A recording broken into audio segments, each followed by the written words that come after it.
Ça t'est déjà arrivé de t'éclater le cliquet dans la gueule en serrant un cardan? Moi non plus. Bon bah il manque plus qu'un truc hein.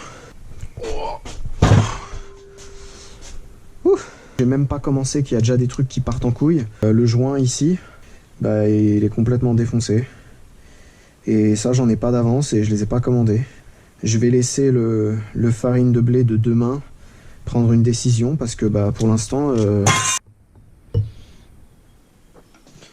Bon, déjà la clavette elle est pas pétée.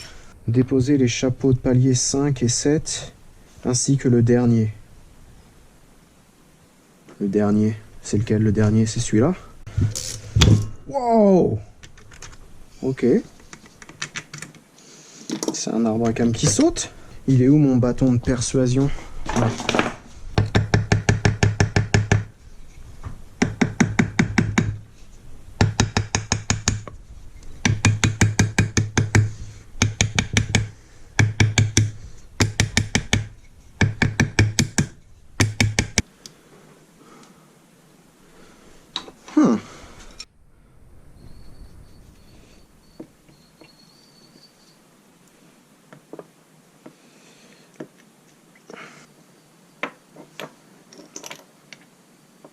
Oh, je pense que le clic-clic que j'ai entendu la fois où j'étais un petit peu chaud sur le launch control là.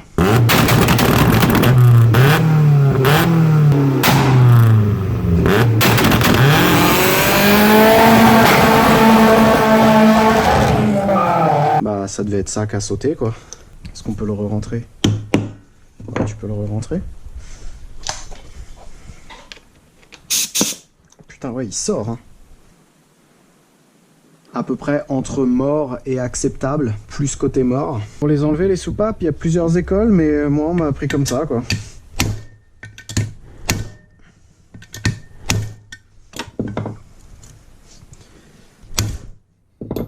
Ah j'aime bien quand ça vient comme ça, putain. Ouh. Bon j'en ai perdu que 2, donc normalement, avec un peu de chance, ils sont dedans. Yes.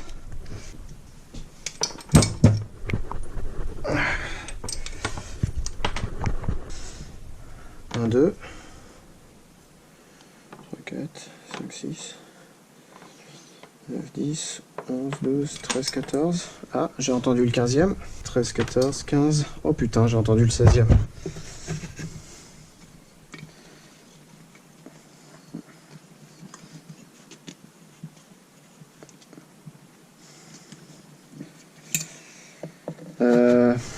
Bon, ça pue. Bon, allez.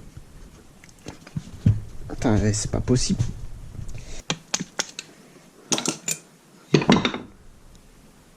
Si j'en prends une au hasard.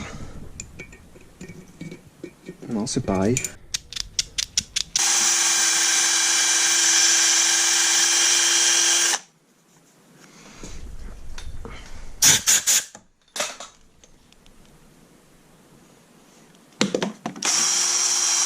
Plus t'agrandis, plus il va y avoir du volume qui va sortir, mais moins les gaz ils sortiront vite. Quand tu pinces ta bite pour pisser, tu sais, ça sort plus fort. Vu que le but ici c'est de faire tourner le turbo le plus vite possible, je vais même pas essayer de mettre les joints pour essayer d'agrandir là. Les ports d'échappement c'est fait, c'est nickel, il n'y a plus aucune restriction.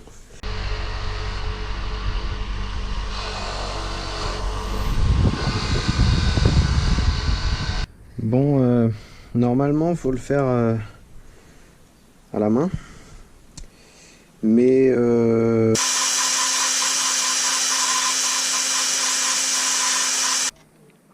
putain, dernière. J'ai l'impression d'avoir vieilli depuis que j'ai commencé. Il y en a un ou deux où il y a encore une petite marque, mais j'ai pas le courage de le refaire. Joint de queue de soupape. Tout feneux.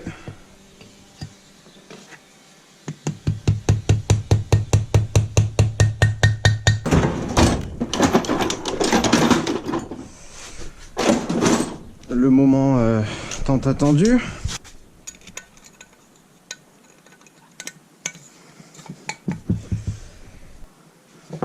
Donc moi pour remettre les petits keepers là j'utilise la technique de la graisse et du tournevis Décathlon. Putain la dernière. Je t'avoue que j'en ai un petit peu marre. T'imagines sur un... C'est sur un R32. Là je serais qu'à la moitié.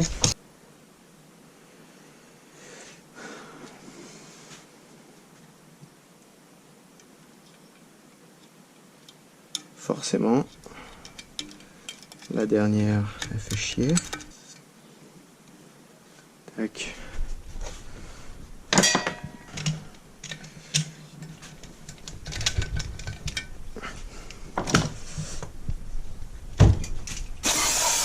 Ceux de la BF phase 2, c'est pas exactement les mêmes.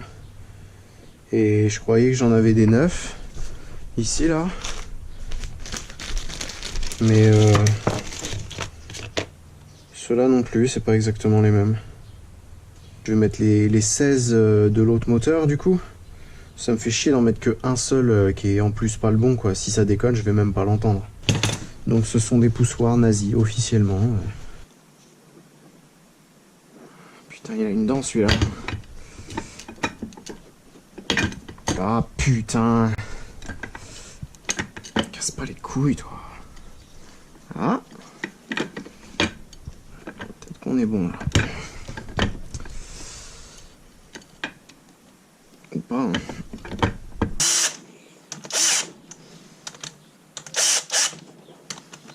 À la base, cette culasse, je voulais l'amener chez le rectifieur pour qu'il me resurface ça ici.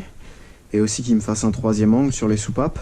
Mais tout est fermé, du coup j'ai réussi à le nettoyer avec du verre d'éponge et du WD-40. Donc visuellement c'est dégueulasse, mais au toucher...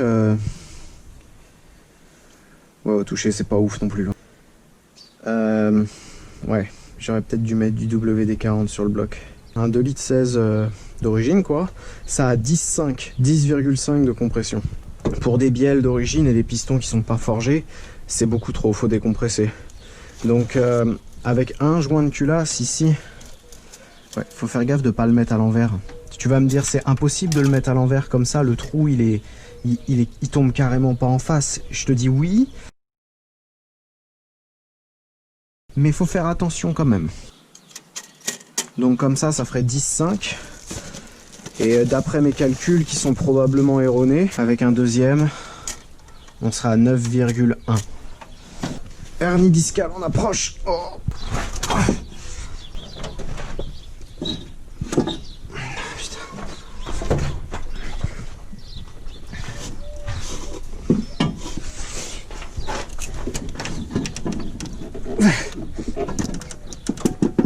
Ok.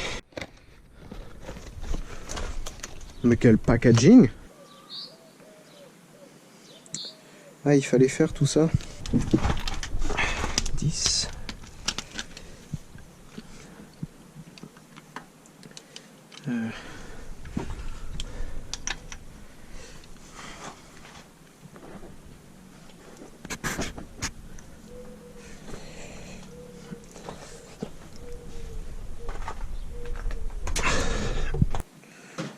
T'as vu, on dirait un smiley. Est-ce que ça tourne cette merde?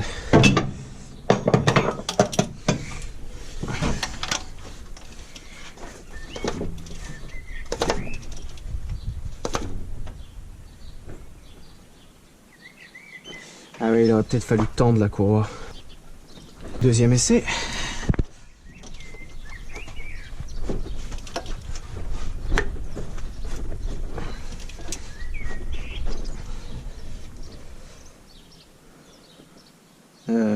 Devine ce qui s'est passé. Putain. Sur l'autre moteur, il y en avait une comme ça là, mais... Allez. On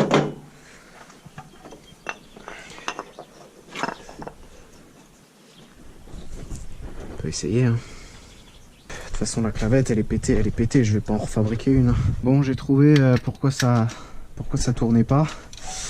Il se pourrait que j'ai mis le palier numéro 8 à l'envers. Mais ça a pété la clavette de la poulie d'origine. Du coup, bah, je vais me servir de ça, quoi. 18e essai.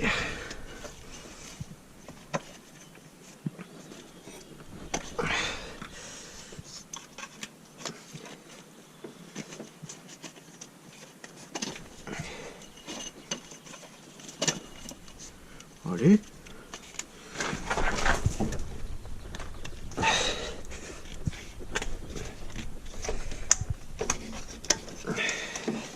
Bon, est-ce que ça tourne maintenant? Oh oui. Oh oui. Oh, c'est beau. Oh putain. Bon. Oh, j'ai presque la gaule.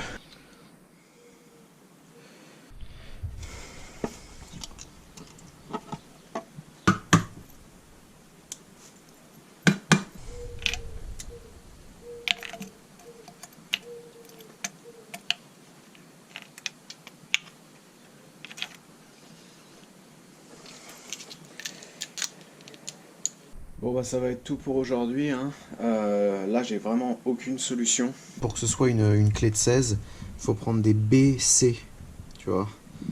Ici donc ça veut dire qu'il va falloir que je rachète des B, C, R8ES, donc ça c'est mort. Le joint qui est ici là, même avec de la pâte, j'arrive pas à le faire tenir, c'est impossible. J'ai retrouvé ça, il n'y a pas le joint, j'ai retrouvé ça, bah ça sert à rien. Ça c'est la pipe que j'avais utilisée quand j'avais mis des carbus de moto. Mais ça c'est beaucoup trop long et comme tu vois bah, c'est pas du tout la même inclinaison. Donc le démarrage ce sera pour la prochaine vidéo. Un immense merci à tous les gens qui continuent de mettre des commentaires, des j'aime, etc. N'hésitez pas à partager la vidéo si ça peut motiver d'autres personnes à faire des swaps, à faire des prépas, etc. Même sans outils, sans place et sans budget. On se revoit très bientôt.